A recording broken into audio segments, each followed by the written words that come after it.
This is Martin Giles of the Guildford Dragon News, and I'm with David Bilbe, who's the Borough Councillor for Normandy at Guildford Borough Council. Hello, David. Good morning, Martin. Welcome to the Guildford Dragon, and thank you for giving your time. Now, this is one of a series of interviews with backbenchers. It's a bit unusual in this case because, of course, you have been a member of the executive in the previous administration. And I did invite people in your party who had a lower profile, but they declined. But you've kindly agreed. So here we are. So what made you decide to become a councillor? What did you think you could offer? And why, after originally standing as an independent, did you decide to join the Conservative Party and stand as one of their candidates? Well, I'll keep the story as brief as I may, Martin. It goes back over 10 years. I have been and remain a lifelong Conservative. That has never changed, actually. At the national level, I am a Conservative. What happened was, 10 years ago, I was quite concerned about representation at the Guildford Borough Council level from our then elected borough councillor, who of course presumably still is, a Conservative. So I said to Jonathan Lord, our MP, I would like to stand. He said, great, we'll have you. I wanted to increase the representation of our village at the borough council level. Sorry to interrupt, but we just thought to explain that Normandy comes under Woking parliamentary constituency. It does indeed currently. That's quite correct. Lord, yes. Yeah, that's quite correct, actually. It's a funny one. Parliamentary boundaries and ward. We're not all Guildford. We're Guildford Borough Council, but we're a different parliamentary constituency. So long story short, I missed the date. So I decided to stand as an independent. Right. Because I did believe, and I still believe, that local issues should always transcend party politics. That's a belief I have. And I'm a fairly independent-minded person. So I was kicked out of the party, quite rightly so. I stood against the standing candidate. I lost by 13 votes. And then at the second election, Jonathan said, will you come back? So I did. I see. Okay, so it's that straightforward, actually. That's quite easy to understand. Okay, now you were first elected in 2015. Looking back, how difficult was it to assimilate the necessary knowledge to be an effective borough councillor? Was there much to learn? Well, it's a very interesting question, actually, Martin, because it's not a matter of learning new things, but thinking about things differently. And the reason I say that is that when I was elected, Anne Milton, the then MP for Guildford, had been elected with a sizable increase in majority because the Conservatives did very, very well that year nationally, as you recall. Yeah. And I said to Anne, you know, I've been a senior banker in the City of London all of my career. And I really think I can bring something new to the table in terms of decision making and so forth. And she said, David, I'll give you some advice. Heed it at your caution. Make the process of local politics and local decision making your friend. Don't make it your enemy, because it's different, Martin. It's much more procedural. It's much more process orientated. And you have to know an awful lot about how it works relative to the Local Government Act, and actually how it works relative to how councils conduct proceedings, not just Guildford, but all over the country. So that was unusual for me, because in the commercial world, you're very used to the cut and thrust of making decisions and just getting on with it. It doesn't quite work like that at the borough council level. It's a more subtle process, and you do have to learn that. You have to not go charging in like a raging bull, because you will probably not succeed. Okay, so I have heard this similar thing expressed before, and what the feeling I get is that once councillors are elected, they find that doing things isn't always as straightforward as they hoped they would be before they were elected. Is that the fair summary? I think that is one fair summary. Yes, I think it can be deeply frustrating, because we all live in a world, in the commercial world, where you live and die by your decisions. Well, at the borough council level, it's much more important that you reach across boundaries and build consensus on issues. Because if you think you've got the best idea on the planet, but you happen to be in a minority or minority of one, you're not going to be able to implement that idea or that decision.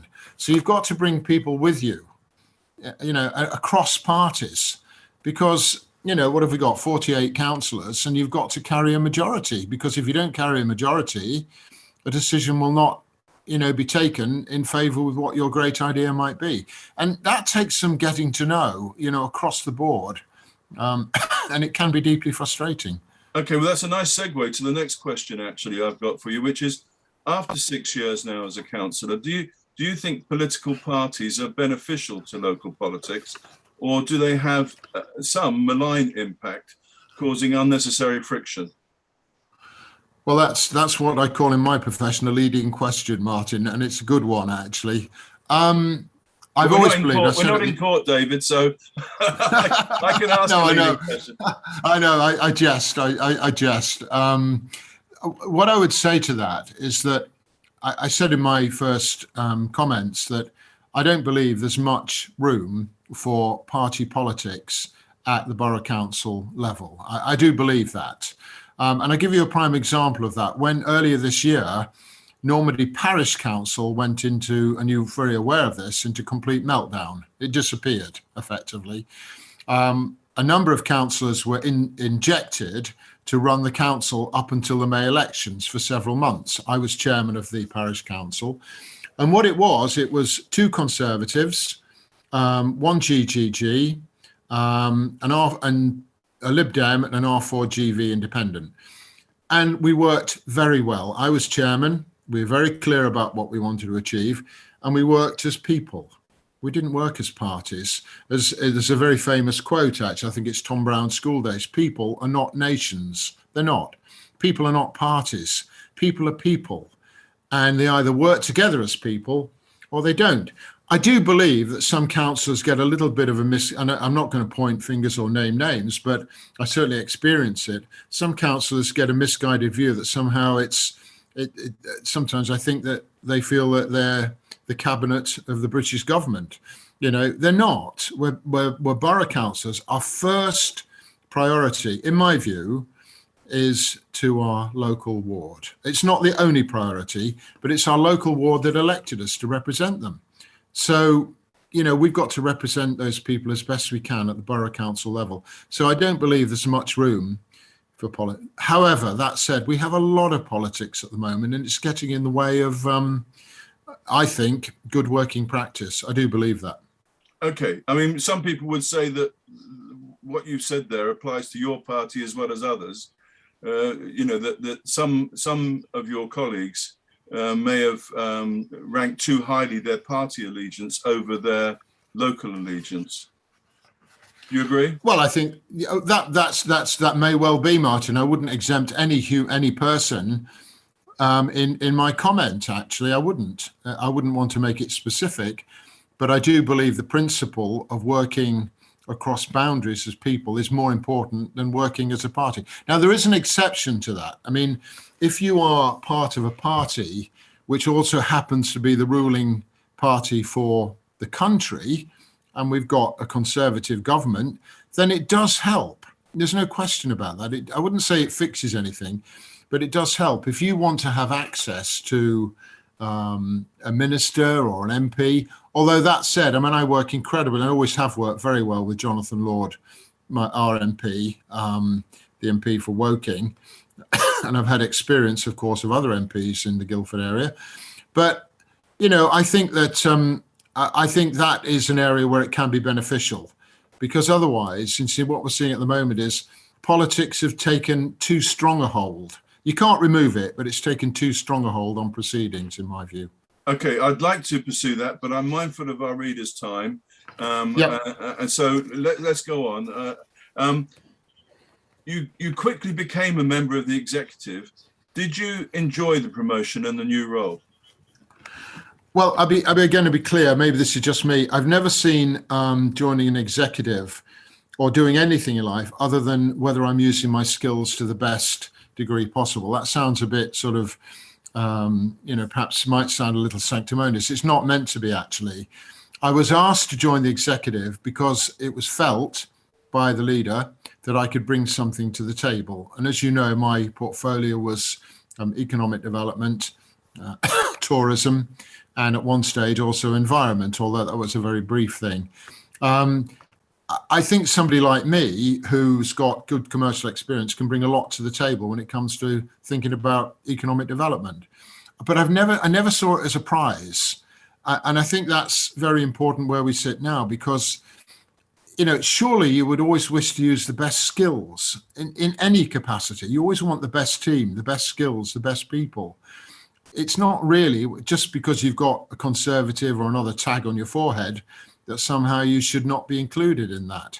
So I never saw it as an accolade, but I do think I brought a lot to the table. I reached out a lot to local companies and local firms with the team, and we were viewed as responsive and listening and trying where we could to put their views into the mix. But it was an exclusively Conservative executive. You weren't responsible for selecting it, but it didn't take people from other parties, did it? No, it did not. That's a really good point you make there, because we have to remember that there was a hugely dominant Conservative majority at the council level. And I truly believe that the strong leadership model, as it's known as, works when you have a majority.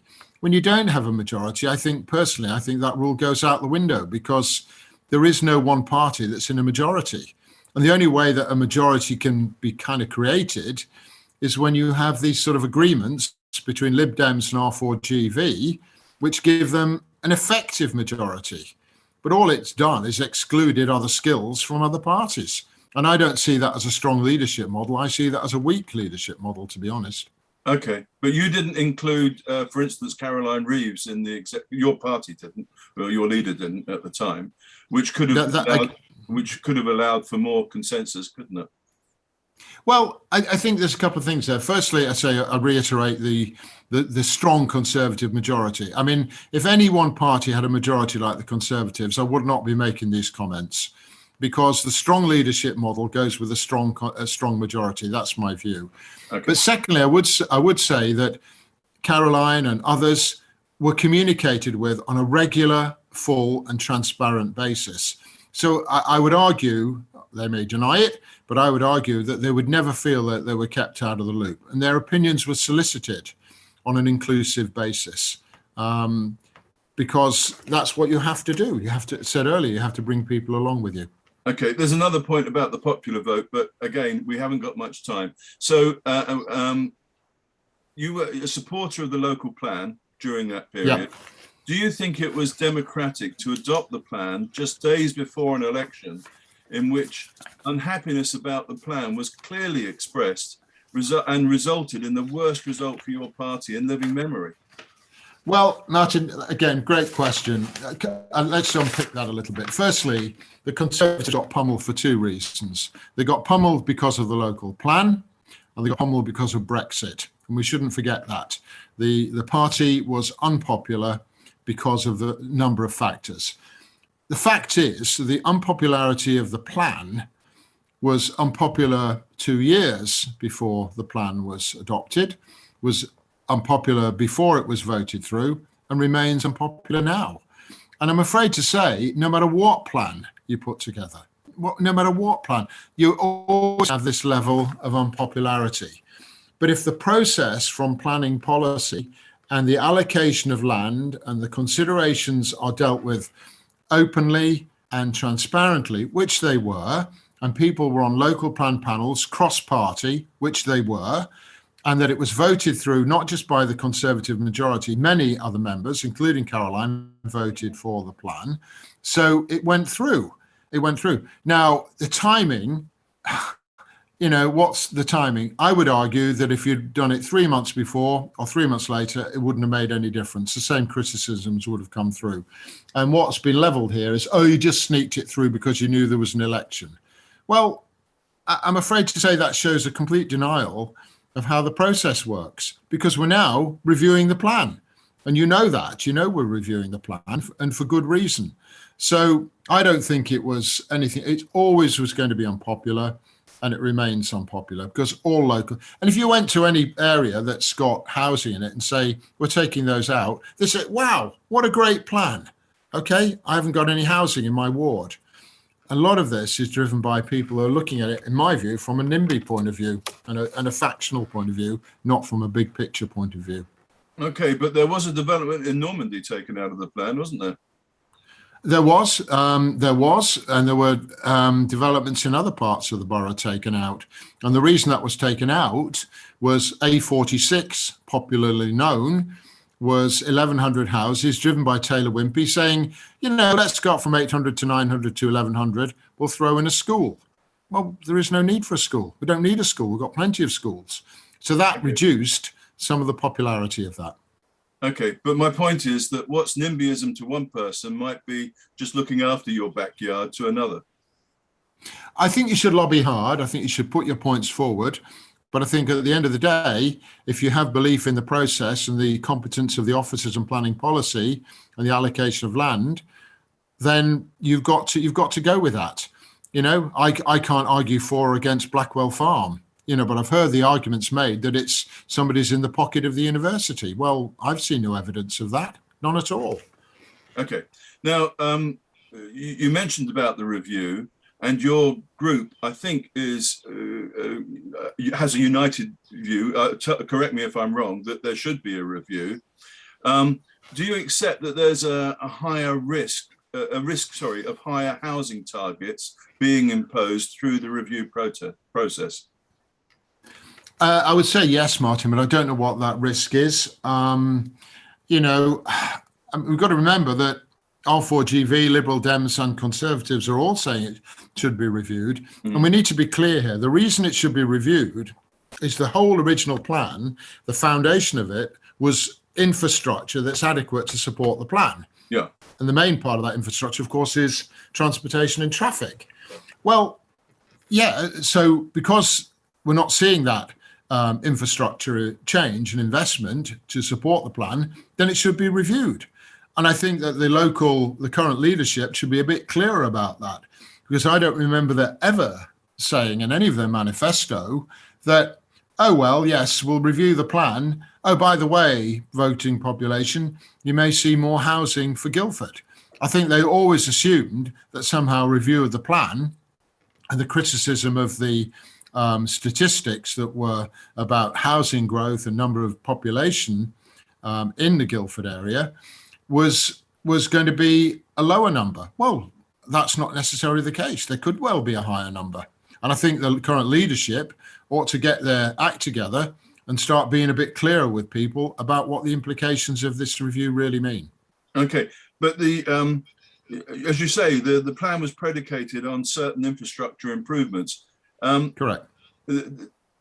There is going to be an issue, isn't there, between those improvements that were desired at the time or deemed necessary at the time, and the climate change agenda. What do you think about that? Again, we haven't got much time to cover this, Martin. Of course we haven't. But, you know, my view is that the plan is the plan. Would I say that we as a country, we as a borough, are building houses that are two-car dependent? Yes, we are. Yes, we are. If you look at other towns around the country, you do see a lot more town centre development. Look at Chichester, for example. It's a very, very good setup. You know, I know Chichester well. Right. Well, people can walk to the shops. They can walk to the station. They can have a local community. And I'd be intrigued to hear what the current leadership are going to do about town centre development, because, you know, I personally would like to see more housing in the town centre. I would. Okay. Because I think thought that's what they were doing. Well, show me the evidence. I haven't seen any specific plans. Okay. I hear, you know, what do they say? Don't show me your plans, show me your results. Okay, but what about North Street and Debenhams then? Well, Debenhams, okay, we've got what, 400 luxury apartments being built there, and now we've got a dispute breaking out about how many of those would be affordable. Well, I don't know the economics, but there's a balance between affordable economics and luxury developments. Okay. And that's not been approved either, Martin. It's only a proposal. Yeah, at the moment. absolutely. But so at the moment, their proposals don't cut much ice with you by the sound of it. I just like to see more specificity. No, I wouldn't go that far, actually. Okay. I think this party got elected on transparency. Well, be transparent then. Show us what you're going to do. Help me to see it. Okay. Now, looking forward to the next election, why do you think your party will be the best choice for Guildford Borough voters? And what would be your manifesto highlights? What is a realistic target for the number of seats you feel you can win in 2023, coming from such a low position? To be honest with you, Martin, this is going to sound a bit peculiar. I would like to see a Conservative majority. If we don't have a Conservative majority, I'd like to see a majority-run council, because I don't think at the current stage, the way the leadership model is works at all. And restricting the Conservatives through an agreement between Lib Dems and R4GV doesn't allow for a rainbow executive, and I think is excluding resources. I think the manifesto is about strong decision making wherever that resides, because there are hundreds of decisions that need to be taken. Hundreds of decisions are taken, big and small. But I think the manifesto is about making sure that things get delivered on, including the plan. And going back to your question earlier, one thing that I do feel quite strongly about is that if you're in a Conservative majority and you've got a Conservative government of the country, you've got more chance of getting Grant Shapps' attention if you're a Conservative than if you're an independent. So if you need Highways England to reconsider matters, they're more likely to listen to a Conservative than somebody else. Yeah, but David, I've got to tell you that Grant Shapps was the one that commented on the dog being returned to Horsley Station. And Horsley's not represented by a Conservative at the councils. No, anyway, that's just a little joke there. But I'll take that one. Yeah, I take that one. I take it. Yeah, yeah. How do you feel about the way your fellow party members in government are conducting themselves at the moment? Because obviously it's in the press at the moment. Do you share the unhappiness of others with some of the conduct that's been reported, including unhappiness from some of your fellow Conservatives? Well, the simple answer is not really, because I see it the same in the press as everybody else, Martin. I don't know the true facts, but all I know is that there's some really good MPs, probably across parties. I don't know many non-Conservatives, of course I don't. But, you know, Jonathan Lord is a really good MP, works really hard for the community and for Normandy. I think that the government's got an incredibly difficult job. And I think, frankly, if they've been stupid about Christmas parties, just fess up, say it was stupid, say it was wrong. If it was disrespectful to people, and if it was true, and I don't know if it was, it's disrespectful for people, fess up to that and apologise and move on. But if you're Keir Starmer, leave it alone. I mean, stop picking it over because you've got nothing else to say, because we've got some slightly higher order agendas to run in this country. But we've got post-Brexit. But we've had people write in to say, you know, they've lost relatives during that period, and they couldn't attend their bedside. Surely you can understand how angry they are to find that there are these reports of this kind of behaviour. Absolutely. I mean, look, you know, I don't condone anything like that. I don't condone anything that human beings do. Human beings. You know, but to make this a party thing, that somehow all the Conservatives don't care and are cutting a slight against people who terribly and tragically and awfully lost people or can't see people. It's tragic. It's awful. But I don't think that. But I'm not trying to make it a party thing, David. I'm saying that someone in those positions should have better judgment. I mean, we expect a police constable to exercise better judgment than thinking it's okay for him to break the law and not others. Oh.